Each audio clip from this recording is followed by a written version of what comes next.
தமிழக முதலமைச்சர் இன்று ஒரு இந்தியாவிலே ஒரு புரட்சியை உருவாக்கி 2 ஆண்டு காலத்தில் மாபெரும் வெற்றியை உருவாக்கிய வரலாற்றுக்கு சொந்தக்காரராக இருக்கிற நம்முடைய தமிழக வெற்றிக் கழகத்துடைய தலைவர் தமிழக முதலமைச்சர் அவர்களுக்கு என்னுடைய வாழ்த்துக்களையும் நன்றி நாட்களை தெரிவித்துக் கொள்கிறேன்.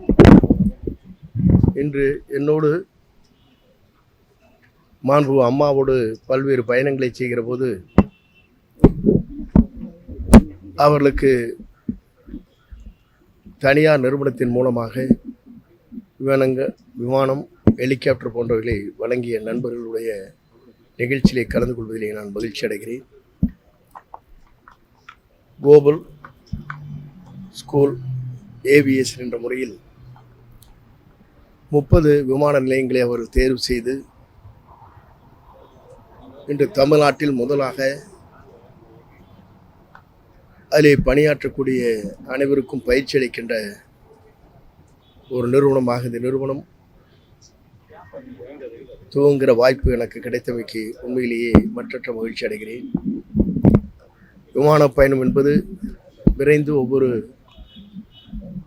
இடத்திற்கும் நாடுகளுக்கும் செல்வதற்கு ஏதுவாக விமான பயணங்கள் அமைந்திருக்கிறது. அதிலே பயிற்சி பெற்று அதன் மூலமாக உடனடியாக வேலைவாய்ப்பு கிடைக்கின்ற அளவில்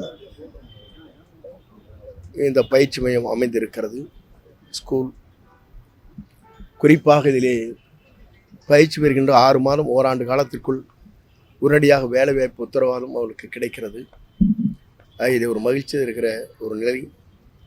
இந்த பகுதியிலே வாழுகிற மற்ற மாநிலங்களில் வாழுகிற அனைவரும் இதில் பயிற்சி பெற்று சிறந்த முறையில் தங்களுடைய எதிர்காலத்தை நோக்கி பயணங்களை மேற்கொள்ள இருக்கிற அத்தனை பேருக்கும் என்னுடைய வாழ்த்துக்களையும் பாராட்டுதலையும் நான் தெரிவித்துக் கொள்கிறேன். நன்றி, வணக்கம். தமிழ்நாடு மின்வாரியத்தில் 10 ஆர்டிஸ்ட்கள் தேடப்பட்டதாக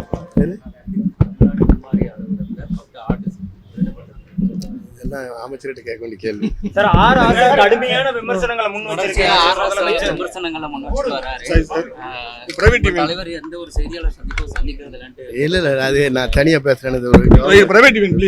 அதனால இது ஃபெயிலியர் ஆயிரு அது போட்டேன்.